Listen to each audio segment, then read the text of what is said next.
j'espère que vous allez bien. Je suis ravie aujourd'hui de vous retrouver pour un avis lecture qui va compter 2 mois puisque je vais vous présenter les livres que j'ai pu lire au mois de juin et au mois de juillet. Vous inquiétez pas, ça va pas être une vidéo à rallonge étant donné qu'au mois de juin j'ai pu lire qu'un seul livre. Donc c'est pour ça que je me suis dit je vais pas faire une vidéo avis lecture juin pour vous présenter un livre, je vais regrouper ça avec le mois de juillet. Nous allons tout de suite commencer donc avec cette lecture que j'ai pu faire au mois de juin qui n'est autre que le livre Dans les yeux d'Anna de Christian Laborie. C'est publié ici aux éditions Presse de la Cité, Terre de France, je ne sais pas quelle est la catégorie, quelle est la maison d'édition. Et tout simplement ici donc nous y suivons Sarah qui reçoit une lettre comme quoi elle se retrouve héritière d'une maison dans les Cévennes, héritière d'une maison qu'elle n'a jamais entendu parler, de quelqu'un dont elle n'a jamais entendu parler, sauf que beaucoup trop de secrets restent au niveau de sa vie, notamment sa mère Anna qui est partie trop tôt sans lui livrer énormément de choses sur son passé, sur son enfance et même sur la vie de Sarah. Donc au début elle se dit bon je vais aller voir cette maison, je vais quitter, donc elle quitte un petit peu sa maison en Lausanne, le temps d'aller voir la maison dont elle est héritière, pour se dire je vais regarder ce qu'il y a et la vendre. Sauf qu'une fois sur place, vous vous doutez bien que ça ne se passe pas comme ça, notamment parce qu'elle découvre une inscription sur le mur où c'est écrit « Ne cherchez pas à savoir ». Elle découvre également une trappe dans l'ancienne épicerie et également derrière une pierre, elle trouve un cahier d'écolier qui est celui d'Anna.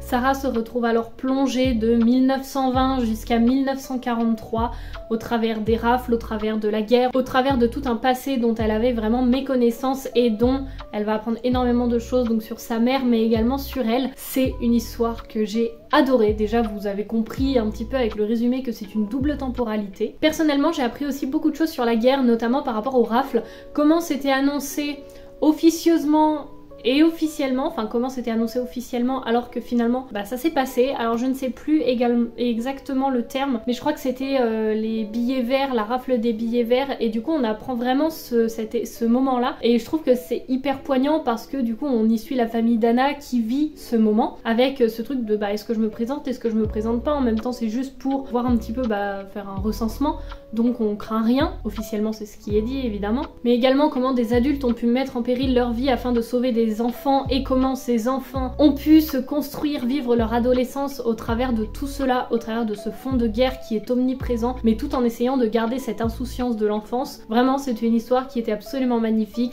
Quand on retourne dans le présent, on y suit Sarah qui rénove cette maison, qui découvre des choses, qui essaye d'en apprendre un peu plus en allant voir les habitants, les villageois, qui en même temps est confrontée à des soucis dans son couple, justement parce que son mari ne la comprend pas forcément et elle ne se sent pas comprise, et en même temps elle se dit bon mon train-train me convient, mais elle se pose quand même des questions. Enfin je trouve que autant dans le passé que dans le présent on a toujours des choses qui sont abordées, qui sont traitées avec justesse, et dans le passé surtout c'est hyper poignant. Moi j'ai adoré cette histoire. Vous le savez si vous me suivez un petit peu que depuis un certain temps déjà j'adore les histoires à double temporalité, mais quand la double temporalité porte sur une période de la guerre, me demandez pas pourquoi, mais je suis totalement fan, je signe pour le livre de suite, et alors là ça l'a totalement fait.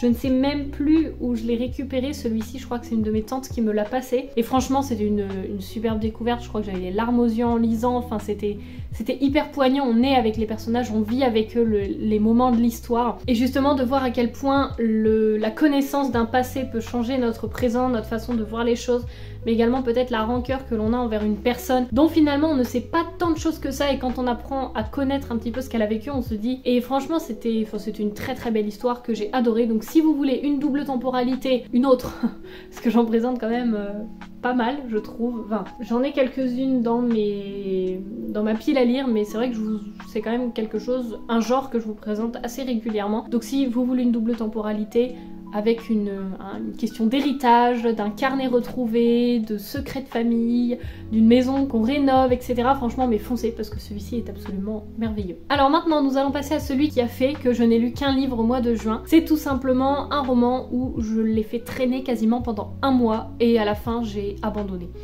Au bout de 250 pages. J'ai lu 250 pages en 1 mois. C'est-à-dire que vraiment, j'ai été dans le flou total avec ce roman.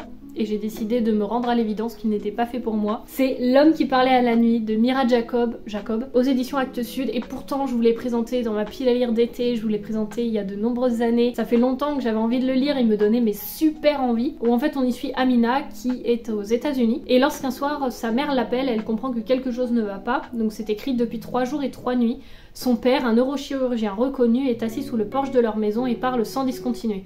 Il parle à sa mère, à son frère, à son neveu, à tous ses proches restés en Inde et aujourd'hui disparus. Tout le monde le croit devenu fou jusqu'à ce qu'une photo prise par Amina dans le cadre d'un cours de photographie à l'université sur le thème de la solitude révèle derrière la figure de son père qui parle à la nuit l'ombre bienveillante d'une petite vieille femme en sari, le spectre de sa grand-mère. Et donc on y suit un petit peu cette histoire où justement Amina donnerait tout pour avoir une dernière discussion avec son frère qu'elle a perdu. Justement, est-ce qu'elle devrait convaincre son père de rompre le fil d'or de sa conversation avec les morts ou au contraire d'essayer de pouvoir en attraper quelque chose. Moi c'est vraiment une histoire qui me donnait très envie par sa thématique. Et alors j'en ai lu donc 250 pages, donc c'est-à-dire que je me suis arrêtée à peu près là, donc j'en ai quand même lu la moitié. On n'a rien du résumé.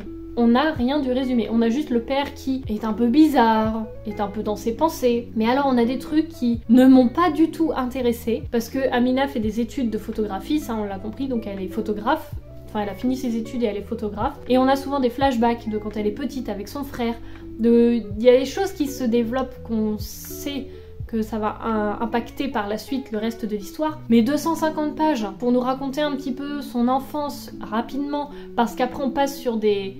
Enfin, c'est glauque, on a des moments où en fait on apprend qu'Amina elle est photographe et qu'elle prend des photos que par exemple pendant un mariage, alors je sais pas si c'est une témoin ou une invitée, qui derrière le porte-manteau va se taper quelqu'un, enfin, et elle prend ça en photo. Elle, son truc c'est montrer ce que les gens ne veulent pas voir. Et il y a plein de trucs comme ça, et en même temps on a une histoire à un moment de quelqu'un qui est décédé, et c'est la dernière à avoir pris une photo, et donc il y a une enquête, enfin, et... j'ai pas compris, j'ai pas du tout accroché. Et puis ça m'intéressait pas ces histoires de photographie, moi j'étais là mais... Elle allait en Inde, après elle voit sa mère et sa tante qui lui disent ça va pas, ton père ça va pas, elle repart. Et en même temps il y a... Enfin je sais pas, c'est très flou, on n'avance pas, on apprend des choses qui ne servent pas pour son truc de photographie. Moi enfin ça m'a pas intéressé du tout. Vraiment je suis très déçue par ce livre parce que j'en attendais... un petit peu quoi, enfin la thématique me plaisait plutôt pas mal et j'avais envie de découvrir. Alors peut-être qu'en allant jusqu'au bout ça allait être une belle surprise, mais 250 pages en un mois j'ai fait dans la... Non, j'abandonne, je quitte le bateau, je rends les rames et c'est pas ma lecture. Donc voilà, c'est assez dommage parce que j'en attendais pas mal, ça fait un petit moment que je l'ai dans ma pile à lire et qu'il résiste à tous les tris que je fais. Et voilà, mais bon, il est lu, il est pas... Enfin c'est un livre qui ne m'a pas convenu tout simplement, donc je peux pas vous en dire grand chose de plus. Nous allons ensuite continuer un livre que je n'ai pas en ma possession puisque je l'ai prêté à ma sœur, c'est La mécanique du cœur de Mathias Malzieu, et alors là c'est publié aux éditions J'ai lu. C'est un classique de la littérature que je n'avais encore, enfin jusqu'alors pas encore lu. Je me suis laissée tenter, je l'ai trouvé en brocante et je l'ai lu et ça a été une très très belle surprise. C'est un roman qui fait 160 pages, donc pour vous dire c'est pas non plus un énorme roman, et pourtant je trouve qu'on y trouve tout ce qu'il faut. C'est-à-dire que, alors j'ai quelqu'un qui m'a dit que ça lui faisait penser au Petit Prince. Je suis désolée, ne me tapez pas, je n'ai pas la référence du Petit Prince, je ne l'ai jamais lu. Voilà, c'est dit. Mais dans cette histoire, nous y suivons un petit garçon qui se retrouve à naître en haut d'une montagne chez une femme réputée pour être une sorcière, pour faire accoucher les prostituées, enfin voilà. Les enfants, entre guillemets, non voulus, non... voilà. Et donc elle fait accoucher ces femmes, et cette petite chaumière se situe tout en haut d'une montagne. Donc ce petit garçon naît le jour le plus froid de l'année, et en fait son cœur a commencé à geler, donc la sorcière, entre guillemets, la vieille dame, lui met un cœur en mécanique, en horloge finalement, quelque chose qui est soudé à son cœur, où tous les jours il va falloir remonter la mécanique pour que son cœur puisse battre correctement. Mais là où la question se pose, c'est est-ce que un cœur d'horloge peut, enfin est-ce que un mécanisme d'horloge peut supporter des sentiments humains, des sentiments très forts comme l'amour, la haine, mais surtout et surtout l'amour, avec justement tous ces coups d'adrénaline, de montée, de déception ou d'attente, et est-ce que en fait ce cœur pourra être assez fort pour un humain et pourra supporter justement tous les sentiments et les émotions humaines. Moi je trouve que cette histoire pourrait vraiment être comparée à un poème. Elle est magnifique, c'est doux et en même temps c'est cru, c'est-à-dire que c'est cru pas dans la façon de parler mais dans la façon de ressentir les choses, c'est-à-dire qu'on y suit un enfant qui découvre le monde avec son innocence, avec toute son authenticité, sans les filtres que les adultes peuvent se poser, avec les normes, avec les valeurs de chacun, avec ce qu'on a le droit, ce qu'on n'a pas le droit. Là c'est juste un petit garçon qui pense, qui voit, et on a en fait toutes ces perceptions là, c'est-à-dire qu'il va voir quelque chose que nous on se dirait bon faut peut-être le dire autrement et tout, bah lui il va le dire comme ça sans tact. Et c'est ça qui est beau aussi, c'est qu'on a justement cette authenticité et cette manière crue de percevoir les choses qui est gardée, mais sans que ce soit non plus cru sale ou dégueu. Cette histoire elle est très poétique, à la limite du dramatique par moment, et justement ça nous montre vraiment que la vie elle a des opportunités, qu'elle nous les offre et qu'il faut pas les louper parce que elles se représenteront peut-être pas, et que on a des chances qui nous sont données, on a des moments de vie comme ça qui nous sont offerts, et que parfois par peur de l'inconnu on n'y va pas, et après en fait on se dit mais et si je l'avais fait, et si j'avais tenté ma chance, qu'est-ce que ça aurait fait aujourd'hui? Et justement ça nous montre vraiment qu'on peut puiser en nous le courage nécessaire pour parvenir à ce qu'on veut faire, à ce qu'on souhaite faire, et surtout avoir le courage d'affronter l'inconnu, ce qui est quand même quelque chose qui fait très peur. Voilà un petit peu pour ce roman. Enfin, je trouve qu'il y a quand même énormément de choses qui sont abordées en si peu de pages, enfin si peu de pages. Disons que c'est pas un roman de 500 pages, donc je l'ai trouvé vraiment beau, doux et piquant à la fois, et je pense que la plupart l'ont lu, mais si vous ne l'avez pas lu, je peux que vous le recommander, puis il se lit super bien. Maintenant nous allons passer à l'avant-dernier livre que j'ai à vous présenter. Il s'agit de Né sous une bonne étoile de Aurélie Valogne, publié aux éditions Mazarine. Et alors là, c'est une histoire où on y suit les bons élèves, et à côté il y a Gustave. Gustave, c'est l'élève qui est au fond de la classe, à côté du radiateur, qui regarde par la fenêtre et qui rêve. C'est un garçon qui aimerait rapporter des bonnes notes à sa mère le soir à l'école, sauf qu'il ne récolte que des convocations qui ne sont pas forcément positives. Pourtant, Gustave, il est travailleur, il est volontaire, mais à force d'entendre que c'est un cancre, qu'il ne fait rien, qu'il ne veut pas et que c'est pour ça qu'il n'y arrive pas, il finit par le croire et par abandonner un petit peu ses espoirs. Il finit par croire qu'il est nul, il n'y arrivera pas. Ce résumé et cette histoire, à la fin c'est écrit « Parfois il suffit d'un rien pour qu'une vie bascule du bon côté. Parfois il suffit d'une rencontre qui va vous faire croire en vous pour tout changer. » Et dans cette histoire on y suit notamment le point de vue scolaire, de voir que les professeurs, et c'est là où ça résonne énormément je pense dans chacun de nous, des professeurs qui ne croient pas en nous. Le nombre de bulletins scolaires où il y avait écrit trop timide, trop discrète, timide, ne parle pas. Mais il y avait que ça, sur tous mes bulletins il y avait que ça. C'est de voir à quel point en fait quelque chose qui va toujours se répéter va nous faire entrer quelque part aussi dans cette case, c'est-à-dire que plus ça va se répéter, plus on va faire en sorte que ça se répète. Jusqu'au jour où il va y avoir peut-être un changement, une rencontre, qui va nous faire prendre confiance en nous et qui va dire mais en fait j'ai le droit de prendre cette place et je vais y arriver, je suis capable, je vais leur montrer parce que je fournis les efforts pour, mais ils n'arrivent pas à le voir. Et là je vais leur montrer d'une autre manière, mais je vais leur montrer que c'est pas avec leur méthode que j'y arrive, mais avec ma méthode. Et donc dans cette histoire, on y suit une professeure en particulier qui croit en Gustave, qui lui fait faire plein de choses et qui adapte les cours à Gustave. C'est-à-dire que c'est pas Gustave qui doit s'adapter aux cours traditionnels, mais elle lui fait faire plein d'autres choses. Et elle lui dit, regarde, là t'as offert un moment de bonheur à ces enfants, et en même temps regarde tout ce que tu as fait, tout ce que tu as développé pour toi. Tu as développé de la confiance, tu as développé de l'imagination, tu as pu raconter un texte, de l'imaginer en même temps, de faire vivre une histoire. Et justement c'est tous ces petits trucs qui font que dans notre élément, on peut réussir à faire tellement pour nous faire redonner confiance en nous, et par rapport du coup à d'autres choses, réussir à le transposer. Et c'est une très très belle histoire justement parce que ça a fait écho. Moi je me souviens d'un prof qui a vu justement l'évolution de quand j'étais toute timide au fond de la classe et quand je suis arrivée en terminale, et qui me l'avait fait remarquer. C'est vrai que ça fait du bien quand on vous le fait remarquer, parce que ça veut dire ok, j'ai fait tous ces efforts, je les ai pas fait pour rien. Et il suffit de rencontrer ces professeurs là qui sont passionnés, qui sont passionnants et qui font vivre leurs cours et qui vont tout faire pour qu'ils soient intéressants à vos yeux, pour que là ça change tout. Je crois que c'est quelque chose qui s'appelle comme l'effet Pygmalion ou même la méthode Coué,